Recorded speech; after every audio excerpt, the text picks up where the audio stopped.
My dear students, good morning.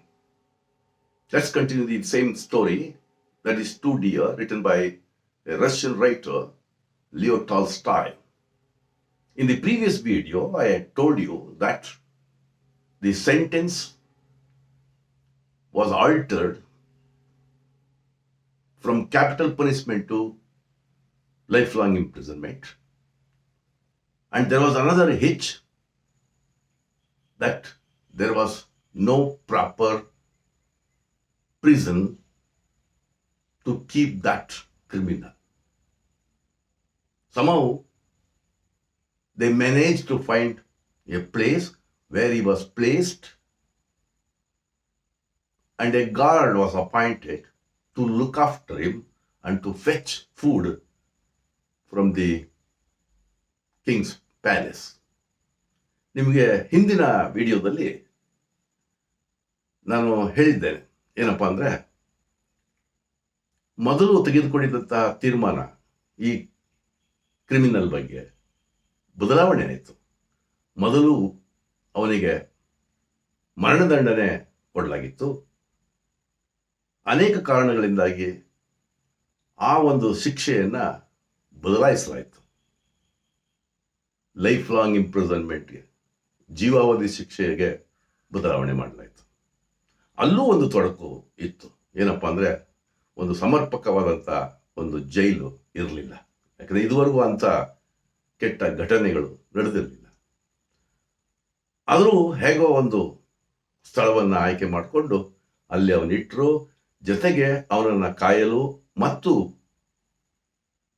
ಆ ಅರಮನೆಯ ಅಡುಗೆ ಮನೆಯಿಂದ ಆಹಾರವನ್ನು ತಂದು ಕೊಡಲಿಕ್ಕೆ ಒಬ್ಬ ಗಾರ್ಡನ್ನು ನೇಮಕ ಮಾಡಲಾಯಿತು.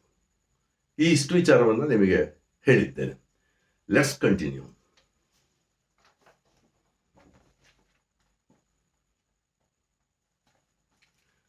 The prisoner remained there month after month till a year had passed. ಒಂದು ವರ್ಷವರೆಗೂ ಅವನು ಅಲ್ಲಿದ್ದ. But when A year had passed, ಒಂದು ವರ್ಷ ಆದಮೇಲೆ the kinglet, looking over the account of his income and expenditure. What was he looking over? He was looking over the income and expenditure. One day noticed a new item. ಒಂದು ಹೊಸ ಖರ್ಚಿನ ವಿವರವನ್ನು ಇವನು ಕಂಡ. The king, after the lapse of 1 year, what did he see? He was looking over the account of his income and expenditure, and he noticed a new item of expenditure, and this was for the keep of the criminal. ಇದ್ಯಾವುದಪ್ಪ ಹೊಸ ಖರ್ಚು ಅಂತಂದರೆ, ಆ ಖೈದಿಯನ್ನು ಇಡಲು ತಗುಲುವ ವೆಚ್ಚದ ವಿಚಾರ. How much was used to keep of the criminal? 1 mark question. ಈ ಖೈದಿಯನ್ನು ಅಲ್ಲಿ ಇಟ್ಕೋಬೇಕಾದ್ರೆ ಎಷ್ಟು ಖರ್ಚಾಯ್ತಿತ್ತು? See, this was for the keep of the criminal, nor was it a small item either. ಅದು ಸಣ್ಣ ಅಮೌಂಟ್ ಏನಾಗಿರಲಿಲ್ಲ. There was a special guard, ಜೊತೆಗೆ ಒಬ್ಬ ವಿಶೇಷವಾಗಿ ಅವನನ್ನು ಕಾಯ್ಲಿಕ್ಕೆ ಗಾರ್ಡನ್ನು ನೇಮಕ ಮಾಡಲಾಗಿತ್ತು. And there was also a man's food, ಅವನಿಗೆ ಊಟನೂ ಕೊಡಬೇಕಾಗಿತ್ತು. It came to more then 600 francs a year. ಒಂದು ವರ್ಷಕ್ಕೆ 600 ಫ್ರ್ಯಾಂಕ್ ಖರ್ಚಾಗ್ತಾ ಇದೆ. ಇವನಿಗೆ ಆಶ್ಚರ್ಯ ಆಯಿತು. Oh, see, to keep off this criminal 600 francs are being spent. ಇಟ್ಕೊಳ್ಳಿ.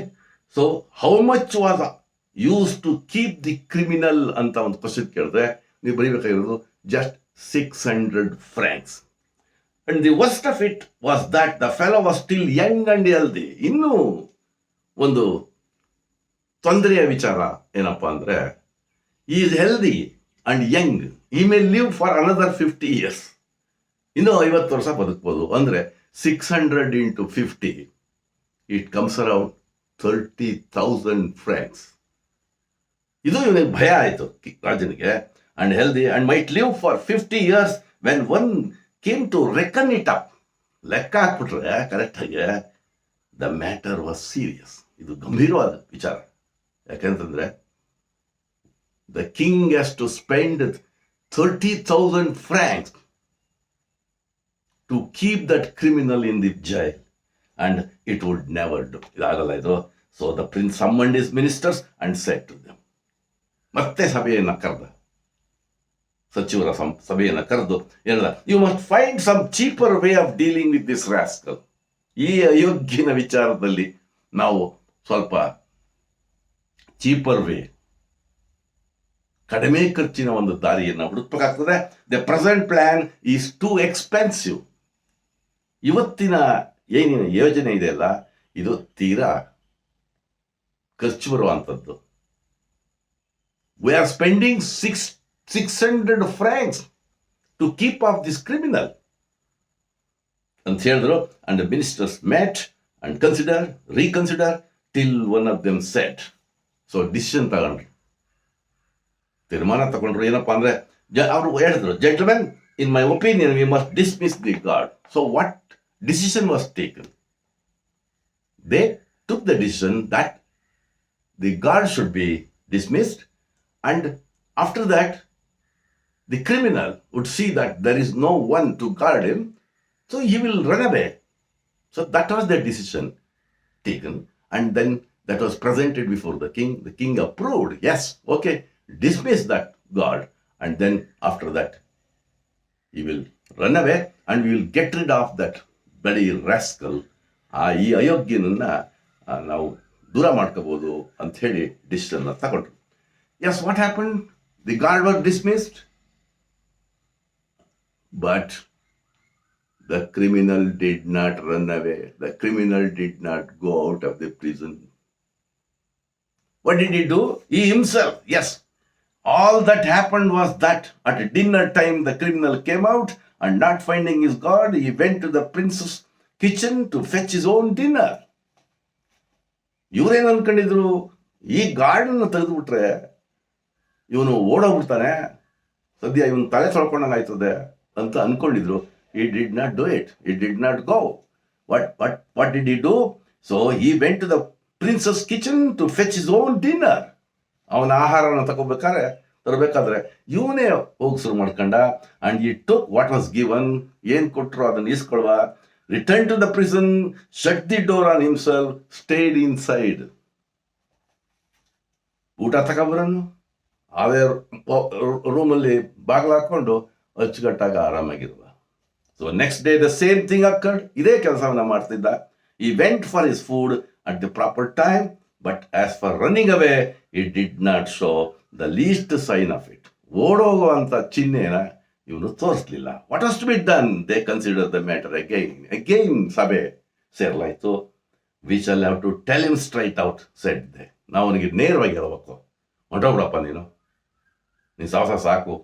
And that we do not want to keep him. ಅವನ್ನ ನಾವು ಇಟ್ಕೊಳ್ತಾ ಆಗೋದಿಲ್ಲ. So the minister of justice had him brought before him.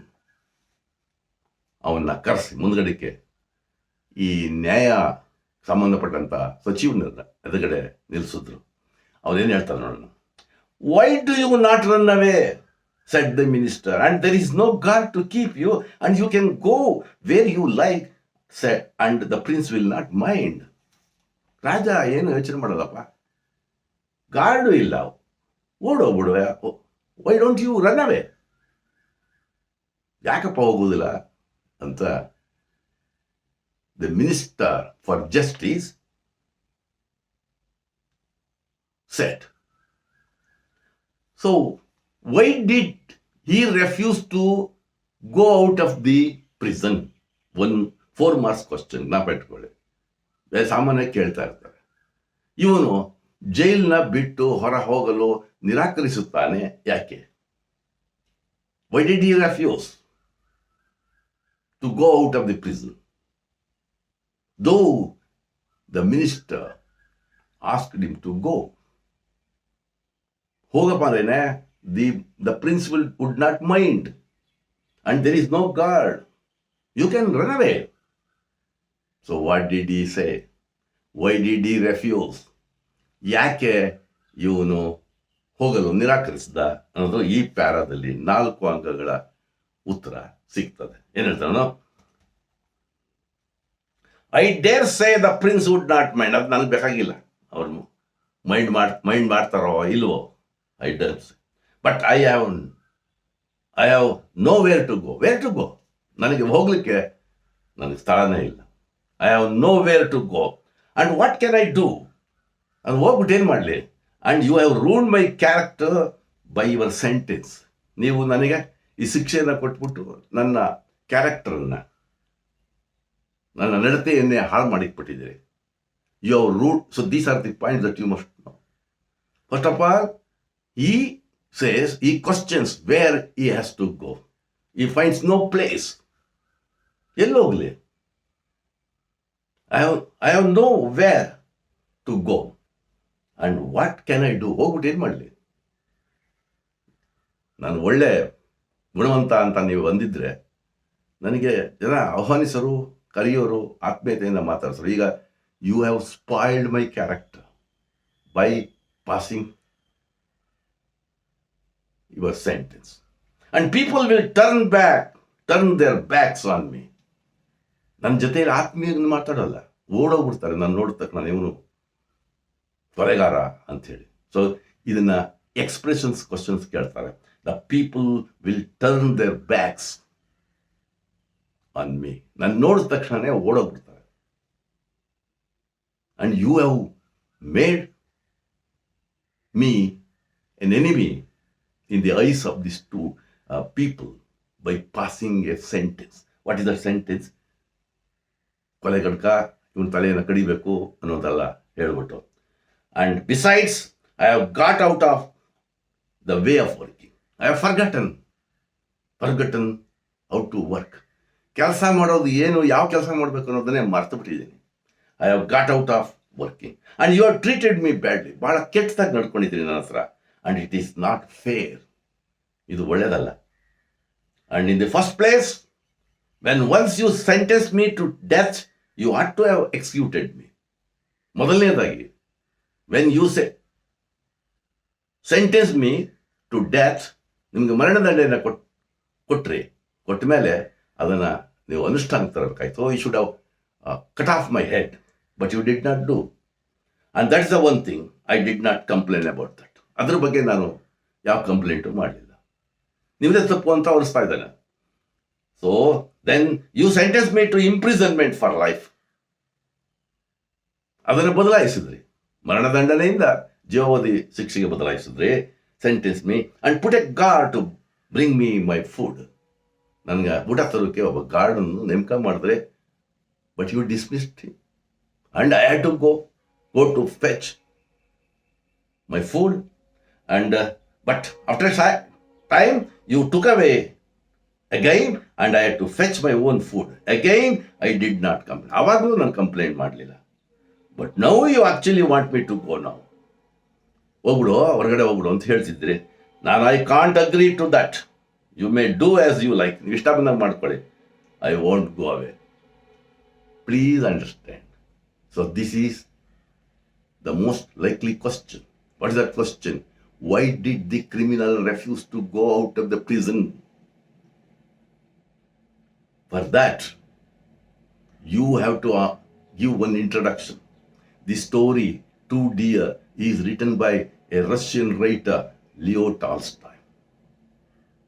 And here, the authorities failed to punish the criminal. So, the criminal took disadvantages. He took advantage of the procedural lapses.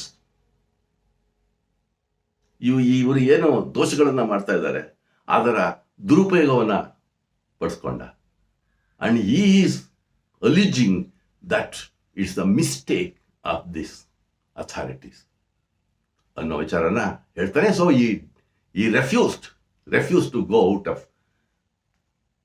the prison.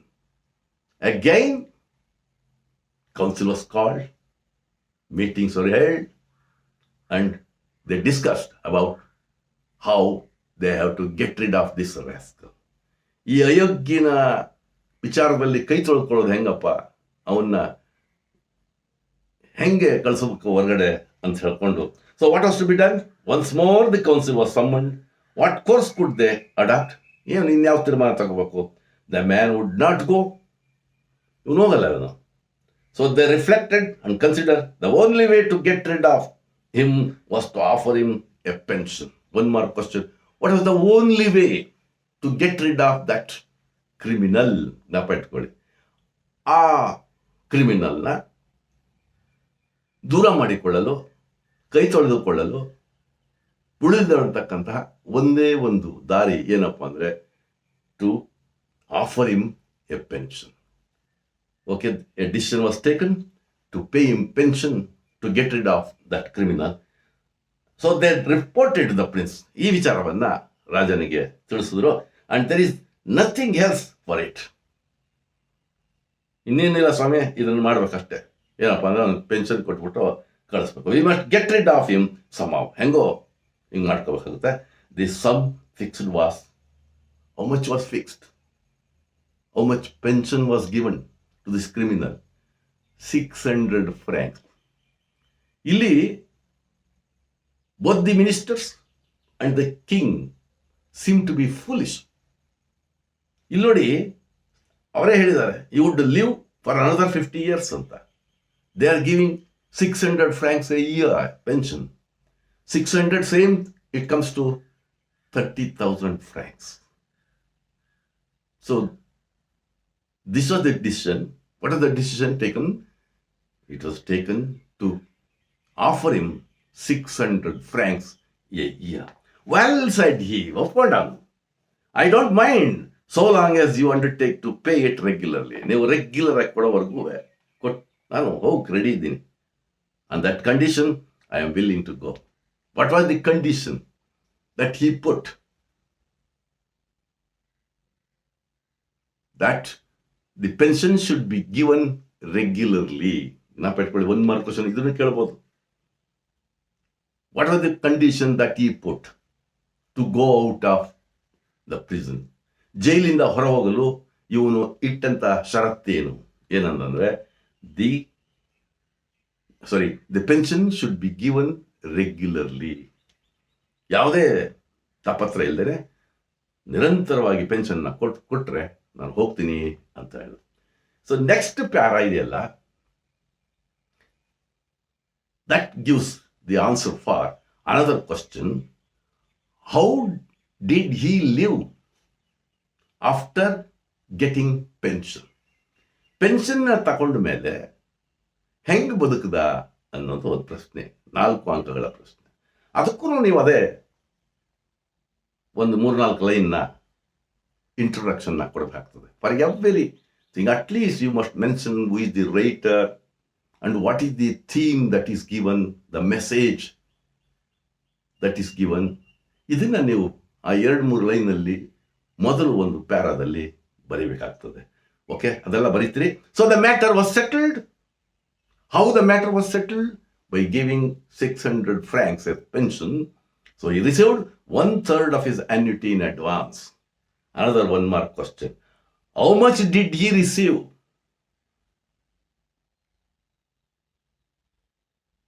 So he received 1/3 of his annuity in advance, and left the king's dominions, or Raja Bitta. It was only a quarter of an hour by rail. ರೈಲಲ್ಲಿ 1/4 ಗಂಟೆ ಪ್ರಯಾಣ ಮಾಡೋ ಸಿಕ್ಕಬೇಕು. ಹಾಗೆ ದೂರ ಪಕ್ಕದಲ್ಲಿ, ಅಂದರೆ ಈ ರಾಜ್ಯ ಬಿಟ್ಟು ಪಕ್ಕದಲ್ಲಿ ಉಳ್ಕೊಂಡ. ಅಂಡ್ ಎಮಿಗ್ರೇಟೆಡ್, ಹೊರ ಹೋದ. And then settled just across the frontier. ಆ ಗಡಿಯ ಪಕ್ಕದಲ್ಲೇ, ಆ ರಾಜ್ಯದ ಗಡಿಯ ಪಕ್ಕದಲ್ಲೇ ಇವನು ಸೆಟಲ್ ಆದ, ಉಳ್ಕೊಂಡ. And where he bought a bit of land, ಸ್ವಲ್ಪ ಜಮೀನು ತಗೊಂಡ. Started market gardening. What did he start? ಏನ್ ಶುರು ಮಾಡ್ಕೊಂಡ? Market gardening. And now lives comfortably. ಸುಖವಾಗಿದ್ದಾನೆ. ಸಿ ದಿ ಕ್ರಿಮಿನಲ್ ಎಂಥ ಸ್ಥಿತಿ ಬಂದ್ಬಿಡ್ತು. ಈ ರಾಜ, ಈ ಸಚಿವರು ತೆಗೆದುಕೊಂಡಂತ ಮೂರ್ಖ ನಿರ್ಧಾರಗಳಿಂದ. ಈ making use of this procedural lapses And the criminal who was to be killed, who was to be beheaded, he starts living comfortably. So it was only a quarter of an hour by rail, and he emigrated, settled just across the frontier, where he bought a bit of land, started market gardening, and now lives comfortably. He always goes at the proper time to draw his pension. ಸರಿಯಾದ ಸಮಯಕ್ಕೆ ಪಿಂಚಣಿ ತಗೊಳ್ಳೋಕ್ಕೆ ಹೋಗೋನು. And then having received it, ತಗೊಂಡಾದ್ಮೇಲೆ he goes to the gambling tables, gambling houses ಇದೆಯಲ್ಲ, ಅಲ್ಲಿಗೆ ಹೋಗೋನು. And then sticks 2 or 3 francs, 2 ಅಥವಾ 3 ಫ್ರಾಂಕ್ಗಳನ್ನು ಅಲ್ಲಿ ಪಣಕ್ಕೆ ಇಡೋನು. Sometimes he wins, sometimes loses. ಕೆಲವು ಟೈಮ್ನಲ್ಲಿ ಗೆಲ್ಲೋನು, ಕೆಲವು ಟೈಮ್ನಲ್ಲಿ ಕಳ್ಕೊಳ್ಳೋನು. And then returns home. ಮನೆಗೆ ಬರುವ he lives peacefully and well. ಶಾಂತಿಯುತವಾಗಿ ಚೆನ್ನಾಗಿ ಬದುಕು ಶುರು ಮಾಡಿದ. That is what you should write. For the question, how did he live after going out of the prison ಅನ್ನುವಂಥ ಇದನ್ನ ಉತ್ತರವನ್ನು ಬರೀಬೇಕಾಗ್ತದೆ. So let us see in the next video answers for 1 mark questions, and then 4 marks questions, and 6 marks questions in the next video. And after that, let's conclude. Right? So this is the 3rd video on this lesson.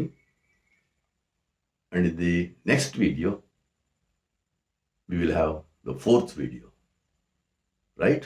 Thank you.